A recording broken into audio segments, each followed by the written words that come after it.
As Bernie Sanders' Voices of the People event gained massive attention, the country found itself split down the middle. Social media became a battlefield, one side praising Bernie's compassion and authenticity, the other side defending Trump's strength and leadership. Cable news anchors began calling it the clash for America's soul. Commentators debated not just who was right, but which vision of America the people truly believed in. The days that followed, political momentum built toward something bigger. A nationally televised debate between Bernie Sanders and Donald Trump. Networks fought for broadcasting rights, and when it was finally confirmed, it became the most anticipated political face-off in years. Behind the scenes, both camps began preparing. At Bernie's headquarters, Bernie's advisors urged him to stay calm and fact-focused. "Don't let him bait you," said one aide. "He'll try to turn this into a shouting match. You need to stay grounded, talk to the audience, not to him." Bernie nodded thoughtfully. "If he wants a show, let him have it," he said. "I'll bring the truth." He spent hours rehearsing with his team, focusing on economic reform, healthcare, and education, the topics closest to his heart. But beyond the talking points, Bernie's real strength lay in his sincerity. He knew his best strategy was not aggression but authenticity. At Trump's estate, meanwhile, Trump's team worked on a very different approach. His campaign manager advised him to control the stage and dominate the energy. "You don't need to win the argument," the strategist said. "You need to win the room." Trump smiled, confident as ever. "That's easy," he said. "Nobody commands a stage like I do." His preparation was less about policy and more about presence. He practiced sharp one-liners, timing, and tone, the tools that had always helped him seize attention and keep his opponents off balance. When debate night finally arrived, millions tuned in. The stage was set with two podiums, the American flag behind them, and a moderator seated in the middle. The tension was electric. As the cameras went live, the moderator began. "Tonight, we have Senator Bernie Sanders and former President Donald Trump discussing the state of our nation. Let's begin." Bernie started first, thanking the audience and speaking directly to the people watching at home. "This debate isn't about me or Mr. Trump," he said. "It's about what kind of country we want to be. One that works for everyone or one that works for a few." Trump smiled slightly, waiting for his turn. When it came, he began with his signature bravado. "Thank you. And let me say, America was doing just fine before politicians like Bernie started trying to tell everyone how to live their lives." The crowd reacted instantly, half cheering, half booing. From that moment, the stage became a symbol of the country's divide. One man speaking for reform and equality, the other for power and pride. Both sides believed they were right. Both sides believed they represented the people. As the debate heated up, one thing became clear. This wasn't just a clash of personalities. It was a clash of visions. And when it ended, neither man would leave unchanged. The debate hall was silent for only a few seconds after Trump's opening line, and then the tension burst. Viewers at home could feel it. Every sentence, every expression carried weight. This was more than a political discussion. It was a duel between two men who represented opposite visions of America. Bernie leaned slightly forward, his tone firm but calm. "Mr. Trump," he began, "you keep talking about how great America was under your administration, but millions of working-class families were struggling to pay for health care. Wages weren't keeping up with inflation, and the wealth gap only grew wider. That's not greatness, that's inequality." Trump immediately countered with his trademark confidence. "You love talking about problems, Bernie, but I actually fixed them. We cut taxes, created jobs, and put America first. You want to raise taxes and slow down growth. That's your idea of helping people." Bernie's voice rose slightly, emotion breaking through his restraint.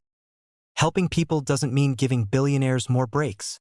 It means ensuring that no child goes hungry and no family has to choose between rent and medicine." The crowd erupted in applause, mixed with boos from Trump's supporters. The moderator tried to calm the audience, but both men had captured the room completely. Trump shook his head, smiling slightly. "Typical Bernie. Big promises, no solutions. You talk like money grows on trees. Somebody has to pay for all that, and it's always the hardworking taxpayer." Bernie didn't flinch. No, Mr. Trump. It's the billionaires and corporations, the ones who've benefited from loopholes and greed, who should pay their fair share. You built your empire on workers' backs, and then you called it success. The exchange was raw and unfiltered. Cameras zoomed in on their faces. Trump's confident smirk, Bernie's unwavering conviction. It wasn't about rehearsed lines anymore. It was about who could connect more deeply with the American people watching at home. Across the country, families sat in their living rooms debating the same issues: jobs, justice, healthcare, and truth. On social media, clips from the debate spread instantly, with trending tags like #Trump versus Bernie and #Battle for America flooding timelines. Then came the moment that defined the night. The moderator asked both men, "What do you believe is the greatest threat to American democracy today?" Bernie answered first, without hesitation. "The greatest threat is dishonesty in leadership, leaders who divide people with lies and make them fear their neighbors instead of working together." The room went silent. Everyone knew who he was referring to. Trump waited, then leaned into his microphone and said slowly, "The biggest threat to democracy is socialism. People like Bernie who want to control everything and take away your freedom in the name of fairness." The audience gasped. It was the clearest moment of contrast all evening. One man calling out moral corruption, the other warning of ideological control. By the end of the debate, neither candidate had backed down. As they shook hands, briefly and tensely, it was clear that this battle had moved far beyond politics. It was now personal. Both men had made their case. But as the cameras went off and the crowd dispersed, one question echoed across the nation. Who had truly spoken for the people, and who had merely performed for them? The morning after Obama's speech, the political world was on fire. Every major news outlet replayed his remarks, dissecting each sentence. Analysts called it a bold move, while others claimed it was a direct challenge meant to provoke Donald Trump. But those who knew Trump well also knew one thing. He never stayed silent when attacked. At exactly 9 a.m., Trump broke his silence. From his Florida estate, he invited a select group of reporters for an unplanned press conference. The cameras rolled as Trump walked out confidently, waving to the crowd. His expression was calm, but there was a spark in his eyes that everyone recognized. He was ready to strike back. "Barack Obama," Trump began, his voice firm, "should be the last person talking about weaponizing justice. His administration spied on my campaign, and everyone knows it. Now he wants to lecture me about fairness? Please." The audience erupted in murmurs. Trump paused, letting the moment build. He continued, pointing out several cases where he claimed the justice system had been used unfairly against him and his supporters. He framed himself as the target of political persecution, arguing that his opponents feared his influence and were trying to silence him. Within minutes, Trump's speech dominated every major platform.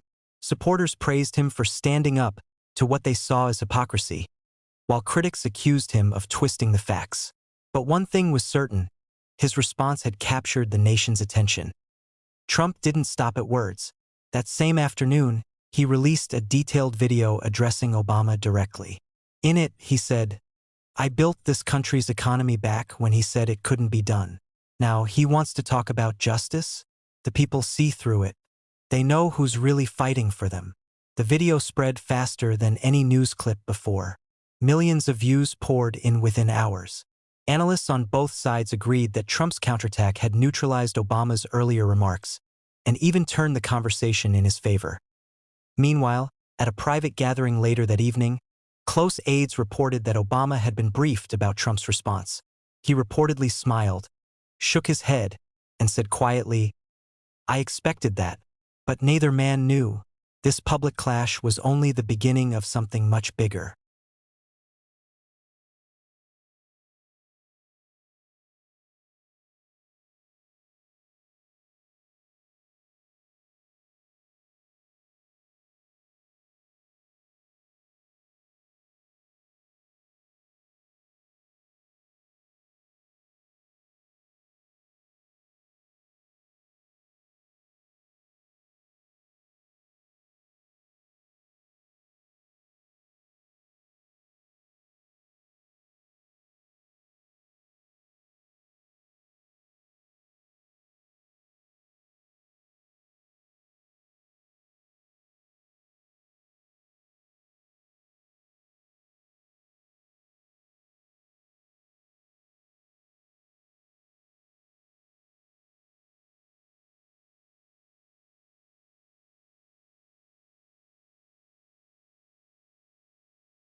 Days after the explosive debate, the political tension in America reached a boiling point.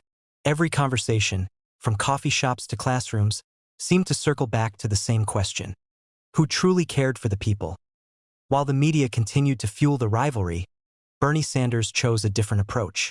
He began traveling across the country, not for flashy rallies or high-profile interviews, but for something quieter and more personal: listening sessions.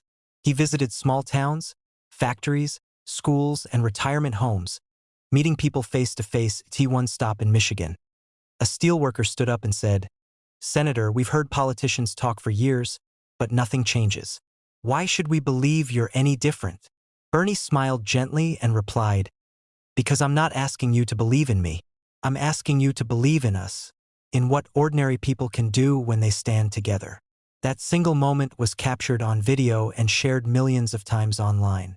His sincerity struck a deep chord with Americans who felt unheard and overlooked. His message wasn't just political anymore, it was personal. Meanwhile, Trump was doubling down on his signature style. His rallies grew larger and louder. Supporters filled stadiums, waving flags and chanting slogans as Trump declared, "We're not going backward. We're making America strong again, and no socialist is going to take that away." His speeches were fiery and confident, but behind the scenes, some of his advisors noticed a shift. While Trump still dominated media coverage, Bernie's grassroots movement was quietly expanding in unexpected places, even in states that had once leaned heavily toward Trump. Political analysts began calling it the Sanders Surge. News networks aired segments comparing both men's approaches: Trump's top-down charisma versus Bernie's ground-up empathy. One evening, during a televised town hall, a journalist asked Bernie a pointed question: "Senator Sanders, after weeks of back and forth with Donald Trump, do you still stand by calling him a demagogue and a criminal?" The room fell silent. Bernie took a deep breath and looked directly into the camera. "Yes," he said firmly. "I stand by every word, not out of hate, but out of responsibility. Democracy doesn't survive when leaders abuse trust, lie to the public, and divide people for personal gain. We cannot be afraid to call that out." The audience erupted in applause. It was one of the most defining moments of his career: firm, moral, and clear. When Trump heard the clip later that night, he reportedly paused the broadcast, leaned back, and said to an aide, "He's not backing down." The aide nodded. "Neither are you, sir." Trump smirked. Exactly. Both men, stubborn and passionate in their own ways, were locked in a struggle that was no longer just political. It was symbolic of America itself. As election season drew closer, the divide grew deeper. But in homes across the nation, many citizens, tired of the shouting, the anger, the endless arguing, began asking a quieter question: what if the real battle wasn't between two men, but between truth and fear? Weeks passed, and the nation seemed to hold its breath. Every news story, every conversation, every online post still echoed the same debate that had begun with a single statement: Bernie Sanders calling Donald Trump a demagogue and criminal, and Trump firing back with defiant pride. What started as a war of words had become a reflection of America's identity crisis. Election season was near, and both men knew this was their defining moment. Their final public appearances before the polls would decide not only the course of their rivalry but also the tone of the country moving forward. In Washington, D.C., Bernie Sanders stood before a massive crowd gathered in front of the Capitol steps. The air was cool, and thousands of people waved banners with messages of unity and hoped. Bernie's voice carried with emotion as he began. This movement isn't about one politician or one debate. It's about a generation that refuses to give up on justice, on honesty, and on compassion. The truth is not always loud. Sometimes it's quiet, patient, and persistent, but it always wins in the end. He paused, scanning the sea of faces before him. Students, workers, parents, and veterans. People who had come to believe that change was still possible. "We have seen anger and division tear us apart," he continued. "But if we can remember that our strength comes from caring for one another, not fighting each other, then democracy will endure, stronger than ever." The crowd erupted in applause, chanting his name, But Bernie raised his hands and said softly, "Don't chant for me. Chant for yourselves. Chant for the America that still believes in decency." That night, his speech dominated headlines under titles like, "Bernie's Call for Unity Moves a Nation."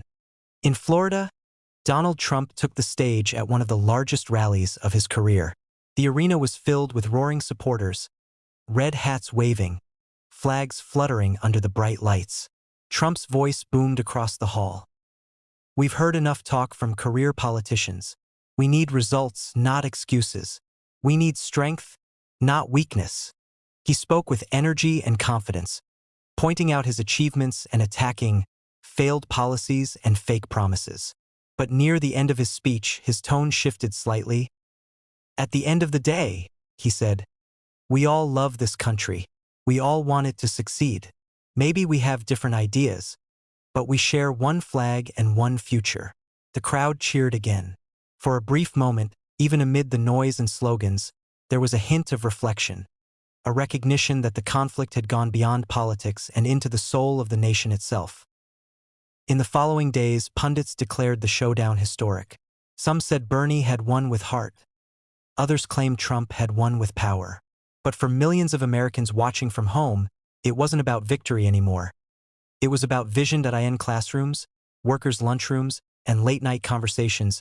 People began asking, what kind of leadership do we truly want? One that shouts or one that listens? As the story of their rivalry settled into history, one journalist wrote a summary that captured the nation's mood perfectly. Trump spoke to people's pride. Bernie spoke to their pain. In the end, both voices shaped a moment in time when America had to decide what kind of country it wanted to be. And somewhere beyond the cameras, beyond the noise, both men, different in every way, had reminded an entire nation of one unshakable truth. Democracy is not built by leaders. It's built by the people who dare to care, to question, and to hope. White heavy check mark the end.